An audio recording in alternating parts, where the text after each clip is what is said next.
Hello guys, आज मैं आप सब के लिए एक इंटरेस्टिंग चाइनीज़ ड्रामा लेकर आई हूँ। अगर आप मेरे चैनल पर नए हैं तो जल्दी से मेरे चैनल को सब्सक्राइब कर दें। ड्रामे की एपिसोड नंबर 1 में हम देखते हैं हमारी फीमेल लीड को, जिसका नाम जेंगशी होता है। वो चाइना की बहुत पॉपुलर न्यूज़ रिपोर्टर होती है। वो इस स्टोरी पर उतरने के लिए पुरज़म होती है। जेंगशी की दोस्त उससे कहती है, तुमने शियान से इंटरव्यू का चांस खो दिया, और कहती है क्या तुम परेशान हो। जेंगशी कहती है मैं दोबारा ट्राई करूंगी। जेंगशी कहती है बहुत से लोग ऐसे हैं, एक गया तो दूसरा आ जाएगा। वो अपने आप को बहुत स्ट्रॉन्ग दिखा रही होती है। अब ड्रामे में हमारे मैन लीड की एंट्री होती है और जिसका नाम शियान है। असिस्टेंट शियान से कहता है कि आज शाम 7 बजे यूलिंग इंटरव्यू के लिए कंपनी आएगी, लेकिन शियान असिस्टेंट से कहता है मुझे यूलिंग से मुलाकात करने की ज़रूरत नहीं, तुम उसको जवाब भेज दो। शियान कहता है मुझे जेंगशी का इंटरव्यू पसंद आया। शियान कहता है कि मैंने इतना नहीं सोचा था कि मैं इसका दोबारा इंटरव्यू लूँगा। अब आगे हम देखते हैं जेंगशी मिस यी के पास आती है। जेंगशी मिस यी से कहती है मुझे तसल्ली देने की ज़रूरत नहीं, क्योंकि आप मुझसे शियान के इंटरव्यू के बारे में बात करना चाहती हैं, क्योंकि मैं समझती हूँ मिस यूलिंग मुझसे ज़्यादा टैलेंटेड है, पर मैं बेटर हो सकती हूँ, अगली बार इससे बेहतर तैयार रहूँगी। मिस यी उसे कहती है तुम आज बहुत ब्यूटीफुल लग रही हो। जेंगशी उसे कहती है आज मेरे बॉयफ्रेंड की बर्थडे है, इसलिए मैंने ड्रेस पहनी है। अगर मेरा शियान के साथ इंटरव्यू होता तो मैं आज रात अपने बॉयफ्रेंड की बर्थडे नहीं मना सकती थी। मिस यी जेंगशी को कहती है योंचुन ने मुझे अभी कॉल की, उन्होंने कहा कि शियान ने आपको इंटरव्यू करने के लिए बुलाया है। जेंगशी मिस यी से कहती है मुझे कोई प्रॉब्लम नहीं। मिस यी कहती है तुम्हारे बॉयफ्रेंड का क्या होगा। जेंगशी कहती है बर्थडे हर साल आते रहते हैं, लेकिन शियान के साथ मेरे इंटरव्यू का मौका एक बार ही आएगा। ये बोलकर जेंगशी चली जाती है और इधर असिस्टेंट शियान को बता रहा होता है क्या बड़े कॉन्फ्रेंस रूम में मीटिंग ठीक रहेगी। और फिर शियान असिस्टेंट से कहता है मुझे कहीं पर भी उतारो, मैं कंपनी वापस जाना चाहता हूँ। और इधर ऑफिस में जेंगशी की दोस्त उसे मुबारकबाद देती है और उससे कहती है शियान थोड़ा अजीब भी है। जब मैंगियो का मुश्किल वक्त चल रहा था तो शियान ने अपने फैमिली बिजनेस को छोड़कर दूसरी कंपनी बना ली। जेंगशी की दोस्त कहती है शियान की गर्लफ्रेंड एक्टर बेली ने भी उसे छोड़ दिया।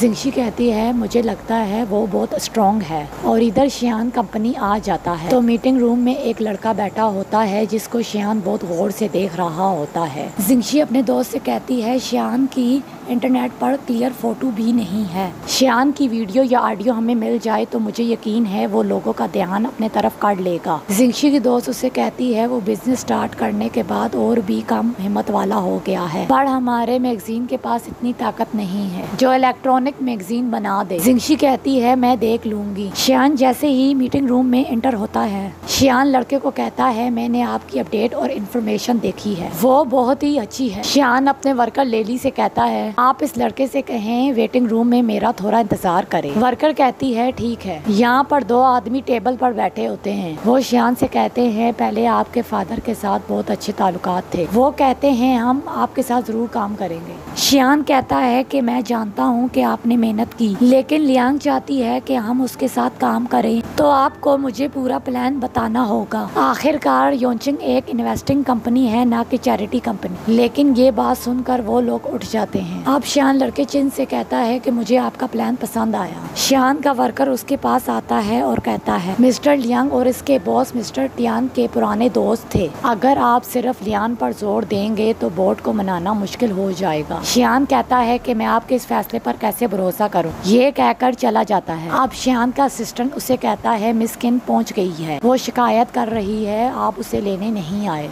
असिस्टेंट ये भी बताता है कि रात में मिस्टर ग्योन की डिनर पार्टी है, वो कह रहे हैं आप जरूर आएं। तो शियान कहता है कि मैं अभी बिजी हूँ। असिस्टेंट कहता है मिस्टर ग्योन आपको किसी खास इंसान से मिलवाना चाहता है। और फिर शियान अपने मोबाइल में किसी लड़के की फोटो देख रहा होता है और फिर वो अपने असिस्टेंट से कहता है ठीक है उन्हें बता दो कि आज रात मैं आऊँगा। और असिस्टेंट कहता है जो फाइनेंशियल के साथ इंटरव्यू था उसका क्या होगा। और शियान कहता है उन्हें समझा दे और नया शेड्यूल बना दे। और असिस्टेंट कहता है ठीक है मैं जाता हूँ। और दूसरी तरफ जिंगशी अपने बॉयफ्रेंड को कॉल कर रही होती है। मेरा आज शियान के साथ इंटरव्यू है, मैं आज तुम्हारे साथ टाइम स्पेंड नहीं कर पाऊंगी। वो बता रही होती है मुझे इंटरव्यू के लिए चुन लिया गया है। उसका बॉयफ्रेंड कहता है मेरा बर्थडे भी साल में एक बार ही आता है। जिंगशी उसे कहती है माफ करना, पर मैं इस इंटरव्यू की तैयारी 2 मंथ से कर रही हूँ, ये मौका बहुत खास है। और फिर वहीं जिंगशी की दोस्त आ जाती है और कहती है तुम्हारे बॉयफ्रेंड को कोई इतराज नहीं, तुम्हारा बॉयफ्रेंड बहुत समझदार है। और फिर जिंगशी को शियान के असिस्टेंट की कॉल आती है। वो कहता है मैं माफी चाहता हूँ, आज का इंटरव्यू कैंसिल करना होगा। तो फिर जिंगशी कहती है फिर कब प्लान है? अगले हफ्ते मैगजीन छप जाएगी, क्या आप इन 2 दिनों में टाइम निकाल सकते हैं? असिस्टेंट कहता है ये इतना आसान नहीं होगा, इन 2 दिनों का शेड्यूल बुक है।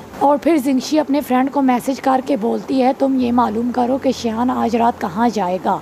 अब उसकी दोस्त उसको कॉल करके बताती है शियान की दोस्त ने उसको प्राइवेट पार्टी में बुलाया है, आइडिया नहीं वो वहाँ आएगा या नहीं। जिंगशी कहती है मैं अपनी किस्मत आजमाऊंगी। इधर जिंगशी का बॉयफ्रेंड किसी लड़की को कह रहा होता है तुम मेरे पास आ जाओ। अब जिंगशी वार्डन स्टेज पहुँच जाती है और वो शियान के असिस्टेंट को कॉल करती है और कहती है टाइम की मजबूरी है, प्लीज उन्हें बताएं मैं यही इंटरव्यू के लिए इंतजार करूंगी। असिस्टेंट कहता है ठीक है आप इंतजार करें। जिंगशी जब हॉल के सामने खड़ी होती है, यहाँ पर 3 आदमी बातें कर रहे होते हैं और कहते हैं गोन कैपिटल ने कंपनी में मिस्टर यू को हायर कर लिया है जो अब्रॉड से बुलाया गया है और वो बहुत बड़ा प्रोफेसर है। वो आपस में बातें कर रहे होते हैं, दोनों कंपनीज बहुत मुश्किल से चल रही हैं। और यहाँ पर जिंगशी यू को देख रही होती है। शियान का असिस्टेंट उसके पास जाकर बताता है जिंगशी आपके इंटरव्यू का इंतजार कर रही है, पता नहीं उन्हें आपके प्राइवेट प्लान के बारे में कैसे पता चला। शियान कहता है मेरे पास टाइम नहीं है, मैं आज इंटरव्यू नहीं कर सकता।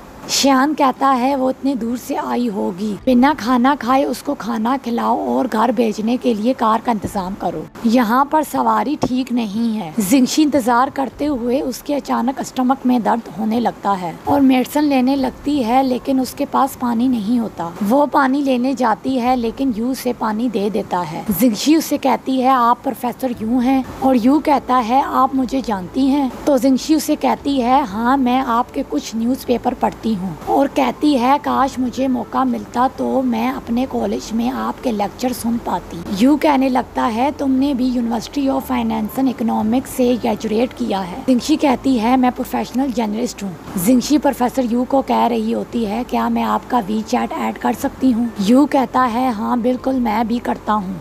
इतने में शियान अपने असिस्टेंट के साथ हॉल के अंदर दाखिल होता है। वो जिंगशी को यू से बातें करते देख लेता है और जिंगशी और यू एक दूसरे को वीचैट पर ऐड कर रहे होते हैं और शियान जिंगशी को बहुत गौर से देख रहा होता है। शियान को याद आता है मैगजीन का अवार्ड जिंगशी को मिला होता है और असेंबली के अंदर ही होता है। जैसे ही जिंगशी को स्टेज में बुलाया जाता है शियान को एक मैसेज आता है। शियान जिंगशी को पहली बार देख रहा होता है। शियान जिंगशी के पास ही जाने वाला होता है, वहाँ पर उसका दोस्त वॉन्जी आ जाता है। जैसे ही जिंगशी उसे देखती है, जैसे ही उसके पास जाती है वो अंदर चला जाता है और फिर वो अपने आप को कह रही होती है कि मैं शियान को देखने के बहुत करीब थी लेकिन मैं ये नहीं देख पाई वो कैसा दिखता है। और इवेंट स्टार्ट हो जाता है। शियान कहता है हेलो मिस्टर प्रोफेसर यू। वॉन्जी कहता है मैं आप सबको मिस्टर यू से मिलवाना चाहता हूँ जो कि आज से हमारे स्ट्रक्चरी एडवर्टाइजर हैं। वॉन्जी अब इन दोनों के पास जाता है और यू से कहने लगता है शियान आपसे मिलना चाहता था। वैंजी कहता है मैंने शियान को इतना एक्साइटेड लड़की के लिए नहीं देखा जितना वो तुम्हारे लिए था।